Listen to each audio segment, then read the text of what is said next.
Before starting this video, I do want to give a thank you to my patrons that support the channel. And if you would like to support the channel, there are some great benefits for you in the link down below. So with that, let's get into today's video. Hey, what's going on YouTube? This is Devin coming back at you with another video today on PubStomp MTG. So around the internet, around Reddit, I've been seeing these tin cans with Lord of the Rings art, and on top of that with two promo cards with Lathril, Blade of the Elves, and Llanowar Elves. So I'm very excited about this. I wanted to check it out for myself and kind of do like a little bit of an unboxing video, and also with a deck tech with Lathril, Blade of the Elves. So let's get into it.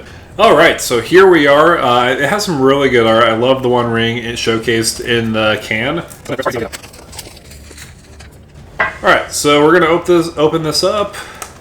Looks like we got Lathril actually in a penny sleeve, it looks like. So cool. Also with Llanowar Elves on the backside.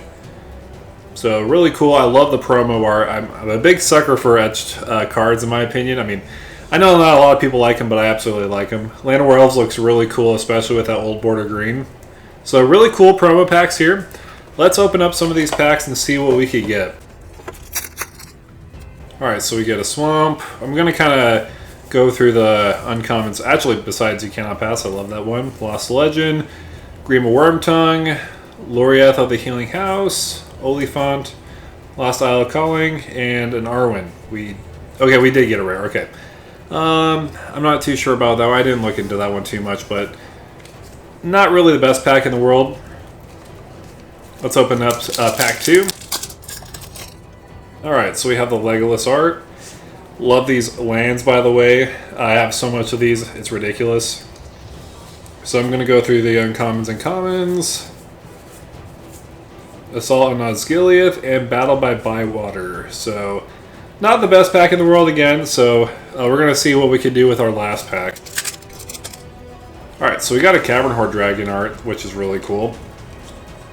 Got another Plains. Alright, let's kind of go through here. Oh, besides Reprieve, that's an excellent pick. Galadriel there, interesting. Goldberry. And so these weren't really the best packs, however, I did mainly get this because of the new can here. I love the art on it. It looks really cool.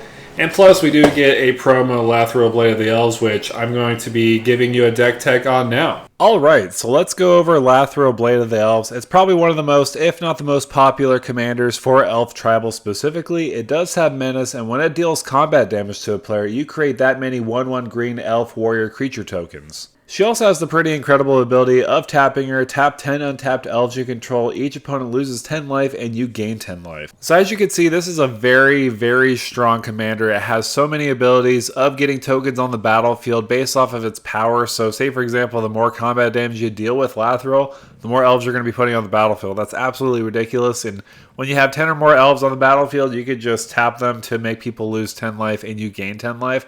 Pretty ridiculous overall. It's a 2/3, so it's not quite super strong on that level. However, just the abilities that she does have make her a really popular commander. So like all my videos, I'm going to go over this commander, how you may want to build around it. I'm going to talk about some of the strategy, also some of the cards you may want to consider, and also the win cons. So first of all, let's talk about Elvish support. These are absolute great support cards to add to the deck so that you can put more elves on the battlefield. For example, for the Ancestors that just recently came out of Commander Masters, you choose a creature type, obviously you're going to choose elves. So you look at the top 6 cards of your library, you may reveal any number of cards of the chosen type from among them and put the revealed cards into your hand, the rest on the bottom of your library in a random order, and it does have a flashback cost for 3 and a green. So for 3 mana and at instant speed, this is a pretty good rate. You could potentially have a high ceiling of drawing 6 cards and a low ceiling of basically drawing 0 cards if you don't have any elves. However, in this deck we do have a lot of elves, so the chances of drawing a couple cards is pretty good for the Ancestors. Another card I did want to suggest for you is Galadrim Ambush. So at instant speed for 3 and a green, create X 1/1 green elf warrior creature tokens where X is the number of attacking creatures, and with that it has a fog effect preventing all combat damage that would be dealt this turn by non-elf creatures. So this could be used both as offense and defense. Say for example, some somebody is attacking you, you can prevent all combat damage dealt by creatures your opponents control that are not elves, and you make green elf creature tokens on the battlefield on top of that. I will say you could also use this offensively. Say for example you're attacking with 10 elves on the battlefield. You can cast a spell and make 10 elf creature tokens on the battlefield. So this is insane value, no question about it. So that's pretty insane. Another pretty insane card in the deck is Pact of the Serpent. This came out of the precon with Lathril. There's a lot of cards that I'm going to be talking about today that did come out of that precon.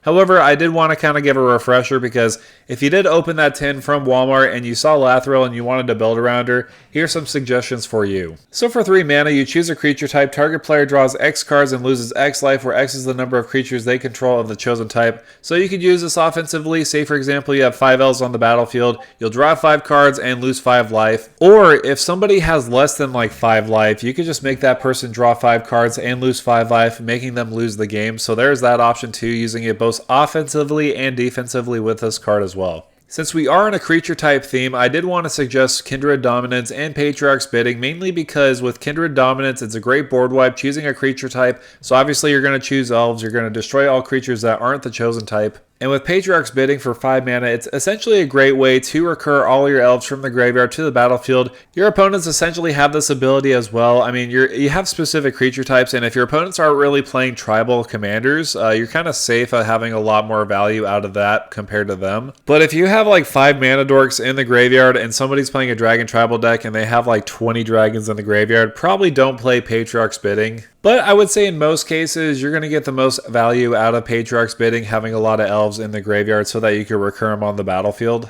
Since a lot of elves are entering the battlefield, we might as well get some card draw out of them by using Guardian Project, Beast Whisperer, and the Great Henge. Mainly, essentially, when you have a non-token creature enter the battlefield, you could draw a card, and on top of that, with the Great Henge, you could really up the ante, essentially having a gray mana rock on the battlefield, adding 2 green, and also gaining 2 life, and on top of that, just drawing cards. The Great Henge is just a ridiculous magic card overall, but we are playing so much elves, so the more elves we do cast and the more cards like this we do have on the battlefield, the more we're going to draw. So I will say, if you do have these cards, these are must-includes in the deck, no question about it. I do also like Growing Rites of Itlimoc, mainly because it has that ability of entering the battlefield. You reveal the top 4 cards of your library, and you reveal a creature card among them and put them into your hand. So for 3 mana, I mean, that's not too crazy. However, when you have 4 more creatures on the battlefield, you could flip it into a Gaia's Cradle essentially. So with that, the more elves you do have on the battlefield, the more you're going to tap for mana so that you can play your big splashy spells.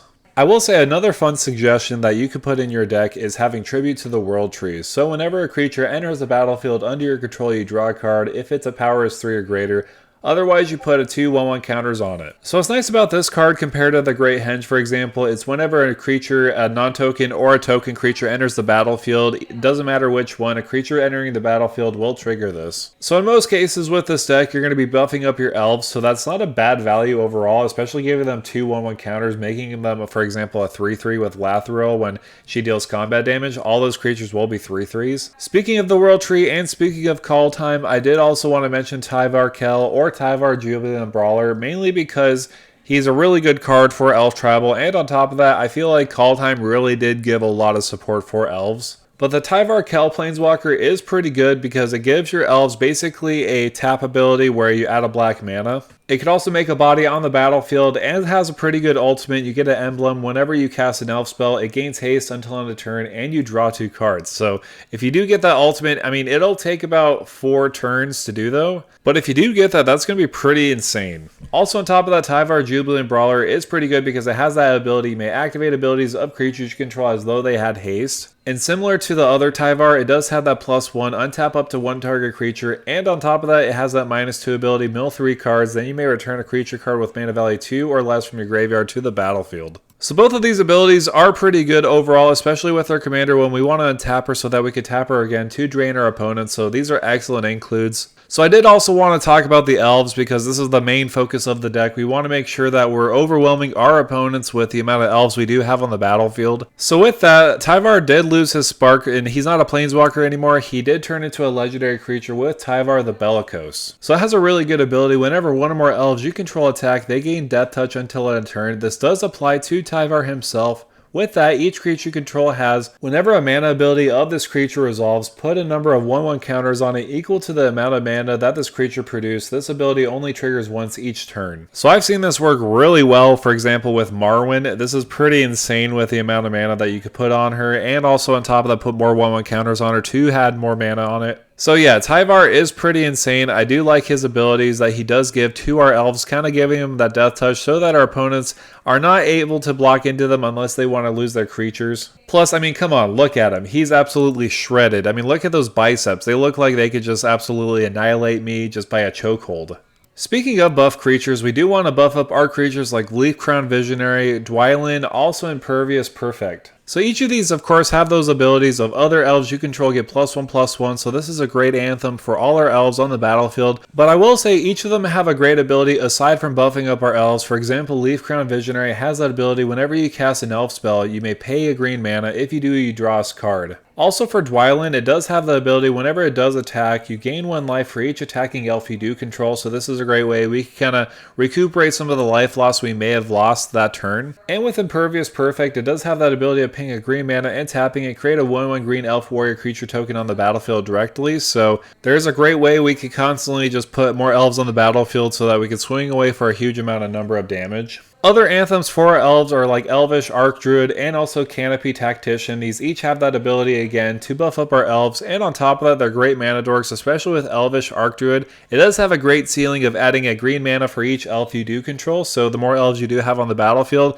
the more explosive your mana can be. But Canopy Tactician does have a good floor of adding 3 green mana in the battlefield, so that's pretty good value overall with these 2 cards specifically. But if we really want to buff up our creatures, Arwen Weaver of Hope is quite insane in the deck. Each other creature you control enters the battlefield with a number of additional 1/1 counters on it equal to Arwen's toughness. So for example, if we do have a couple of those anthems on the battlefield, say for example Arwen's power and toughness is a 5/4, every creature that enters the battlefield on our side of the battlefield will get 4 1/1 counters on them. So yeah, Arwen is quite literally insane in this deck, buffing up all our elves on the battlefield. I did also want to mention one more elf with Allosaurus Shepherd. It does have the ability of it can't be countered, and green spells you control can't be countered. So essentially if you are playing against blue decks, none of your elves can be countered, or none of your spells can't be really countered either, as long as they're green spells. So yeah, suck it elves, but it does have another ability of paying 4 and 2 green. Until end of turn, each elf creature you control has base power and toughness 5/5 and becomes a dinosaur in addition to its other types. So this is great so that our creatures can't be countered, and if we want to try to end the game, if we do have a lot of elves on the battlefield, they'll become 5/5s and we could swing in possibly for victory.